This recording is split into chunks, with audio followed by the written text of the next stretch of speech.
frankly, he will just be getting on with the job. He has assumed the mantle of the crown. He now has duties and obligations which are not optional.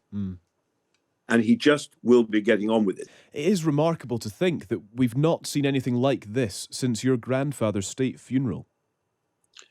No, we haven't. And I remember it really as if it was yesterday. And obviously the lying in state of a monarch has the sort of kind of adding trappings of the monarchy. But what we will see tomorrow will be something totally extraordinary and quite exceptional. And nobody who watches it will ever forget it, that they saw the burial service, the funeral service of a monarch, of Queen Elizabeth II. What do you remember about Sir Winston Churchill's funeral? What is it that stands out for you? Well, the first thing that stands out for me really is it was a very cold day. I was 16. I walked in the procession behind my father and my uncle Randolph, all the way from Westminster Hall to St. Paul's Cathedral.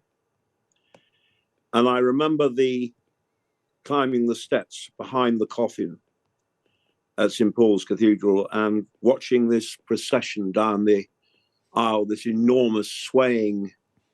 It was like a ship at sea going down the aisle, and the whole congregation standing, and the Queen did her greatest commoner the extraordinary honour of arriving before he did. So the royal family were already in their places when my grandmother and our family arrived. It was a remarkable tribute by the Queen.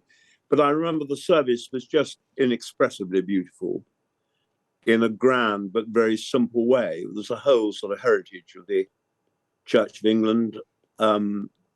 It was a wonderful, wonderful service, ending with the Battle Hymn of the Republic,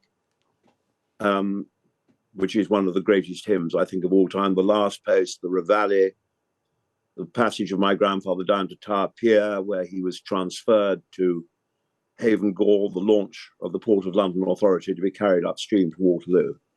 And the cranes dipping in salute, the pipers, the massed pipers of the British Army playing the Flowers of the Forest. It was a scene almost too harrowing to imagine. It was just staggering. And it'll be the same tomorrow. It will be really wonderful tomorrow. And we will all be able to say our goodbyes in our own way. Yeah. You mentioned there that you walked in the procession as a 16-year-old.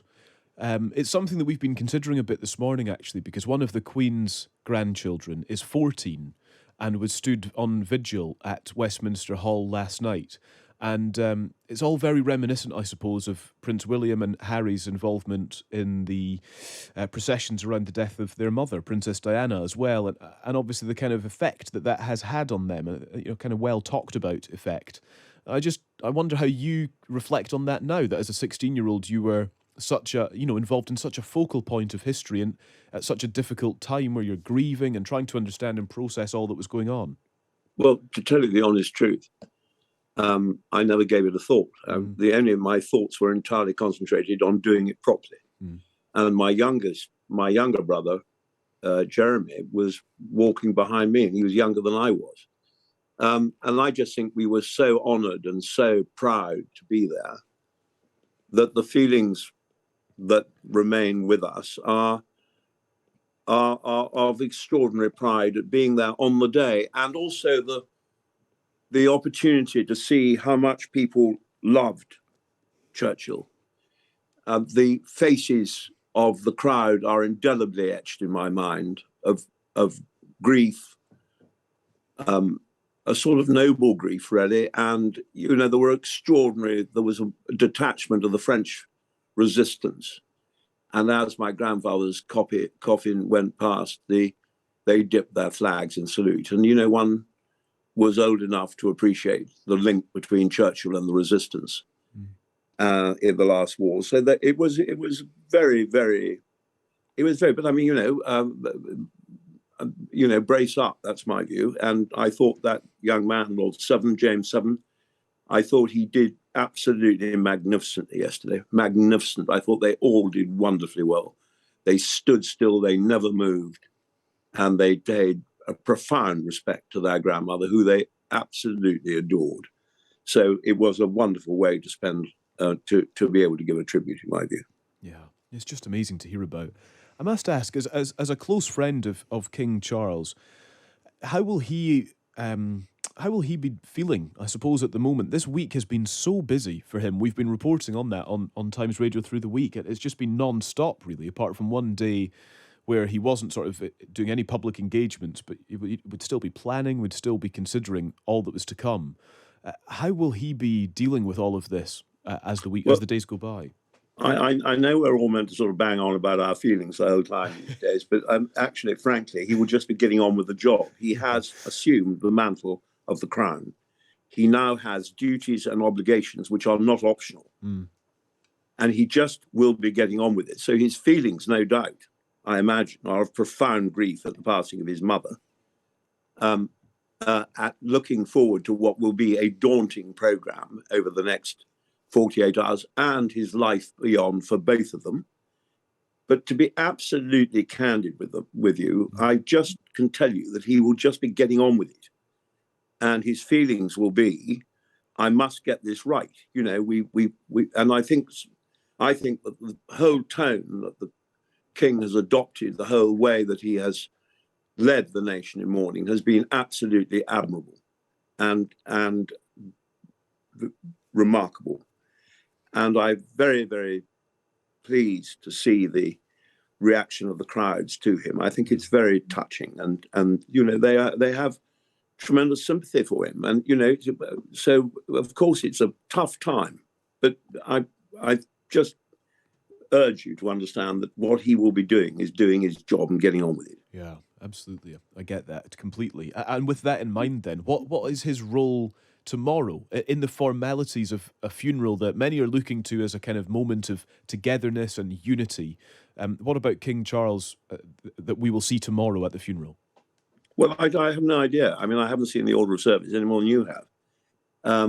He will march behind his mother's coffin with his siblings. He will go into the church and the whole panoply of state will be laid out in a grand and very simple way. And I'm imagining it'll be a pretty harrowing experience, frankly. Yeah. And then to march behind your mother from there to Wellington Arch through enormous crowds, sympathetic but enormous crowds. And I think one of the things I've been incredibly struck by, I've been visibly glued to the Lying in State, the live stream, is people's reactions to seeing the coffin of Her late Majesty. And they sort of gasp when they see it. Endless people put their hands to their mouth like this. And I think, you know, it is a very, very big event. So you will see him just doing his duty on the one hand, his family duty and his state duty. But, you know, one thing that you do in these ceremonies is you get swept along in the tide of the event that you are taking part in. I mean, this service will be completely perfect. The ceremonial will be completely perfect. They have rehearsed and rehearsed and rehearsed. And you are talking about the finest, the troops with the finest tradition of delivering ceremonial, to be frank, in any country in the world. And what you will see tomorrow, I don't suppose we'll ever see on the scale again, ever. Yeah. One thing I've been... And I think it's the end of an era. I really do. I think in the same way that Churchill's death was the end did mark the end of kind of the official end, closing, as it were, chapter of empire. I think the Queen's funeral tomorrow marks kind of the end of the post-war period of our life. After all, she's the only Queen we've ever known, and 90% of us have ever known. And she will be done due honour tomorrow. Yeah. And it is a big, big moment. One thing I was considering just in anticipation of speaking to you this morning, Sir Nicholas, was that the gun carriage, which was first used for the funeral of Queen Victoria, then removed from active service, then used for the funerals of Edward VII, George V and VI, and Winston Churchill, and indeed Lord Louis Mountbatten, will be used tomorrow. And it just made me wonder how you will be spending tomorrow, and what tomorrow has in store for you, really, in terms of kind of, as you say, that the history, even of symbolised perhaps in the gun carriage that was used for your grandfather, Sir Winston Churchill, that will be used for Queen Elizabeth II as well tomorrow, perhaps even in marking the end of that era. What does that mean to you? Well, you'll see the gun carriage pulled by naval ratings. It's the most extraordinary noise. I remember the order is given, the gun carriage will advance. And you hear the clock struck 11, the Earl Marshal raised his baton in the air and the orders were given, and they move away very, very, very slowly and take part in this immensely dignified, solemn procession bearing the body of a fallen monarch to the cathedral of the Abbey Church of this country. And that gun carriage has played its part in our history. And it is a field gun. I mean, it was created, it is underneath the platform on the top of it is a field gun. It was a gun. And it was the way in which soldiers were taken from the battlefield on the back of the guns. And so it is a long history and a long tradition. I personally cannot see that gun carriage. I saw it move from Wellington Barracks.